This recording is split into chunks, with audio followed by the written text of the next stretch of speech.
आज आपण बीटरूटपासून अशी एक पौष्टिक रेसिपी करणार आहोत जी लहान मुलं तर आवडीनं खातीलच, पण रोजच्या नाश्त्यासाठी सुद्धा करायला अगदी झटपट आणि सोपी आहे. याकरता बीटरूट किसून घेतलं आहे. पॅनमध्ये थोडंसं तेल गरम केलं. तेलामध्ये उडीद डाळ, मोहरी यांची फोडणी तयार केली आहे.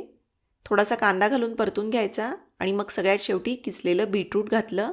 खूप शिजवायची गरज नाही, फक्त एखाद मिनिट याला तेलावर परतून घ्या. आणि मग इकडे बाऊलमध्ये जाड रवा घेतलेला आहे. याच्यामध्ये थोडेसे ओट्स घातले, दही आणि पाणी घालून सरबरीत असं पीठ भिजवून घ्यायचं. थंड झालेलं फोडणीचं बीटरूट याच्यामध्ये घातलं. चवीनुसार मीठ घालायचं आणि बारीक चिरलेली कोथिंबीर घातली.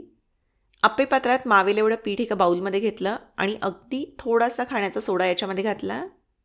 सविस्तर रेसिपी प्रमाणासहित तुम्ही मराठी किचन यूट्यूब चॅनलवर पाहू शकता.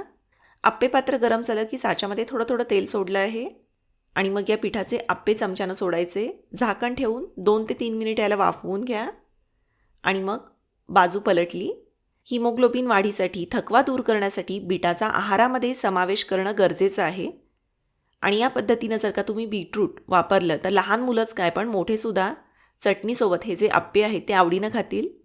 हे बघा, मस्त असे टम्म फुगलेले लुसलुशीत बीटरूटचे आप्पे आपले तयार आहेत.